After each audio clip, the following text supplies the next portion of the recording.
When our church got started, we were small in number, but big in hopes and dreams about what God may do in our midst. In the last nearly 3 decades, we've seen that small number grow to a larger number. We've had the joy of seeing 12 new churches get started, and we've come to own and occupy 2 historic buildings in downtown Minneapolis. That's why we're as eager as ever to pursue our mission of unburdening ordinary people by pointing each other to an extraordinary Savior. Why? Because we look around and we see a city burdened and desperate for hope and healing.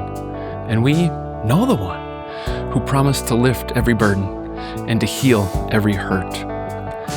An unavoidable reality to that is the stewardship of these 2 buildings.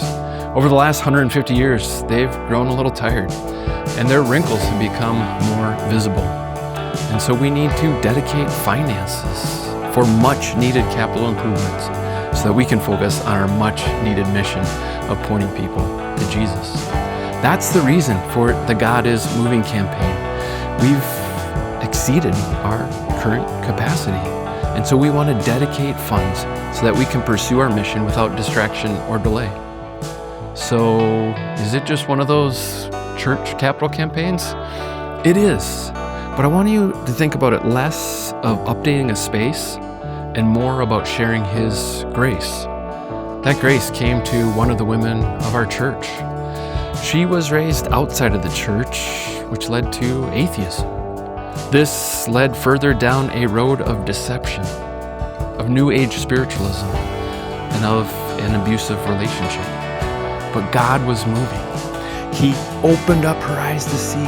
He brought her out of that destructive relationship, and He revealed Himself to her as faithful and true. That's why the God is Moving campaign is less about bricks and mortar and more about hearts and lives changed by our extraordinary Savior. Big thanks to those of you who have participated and joined us in this campaign, and a big invitation if you haven't yet had the joy of giving. Will you? Will you join us in this campaign so that we might point more and more people to our extraordinary Savior?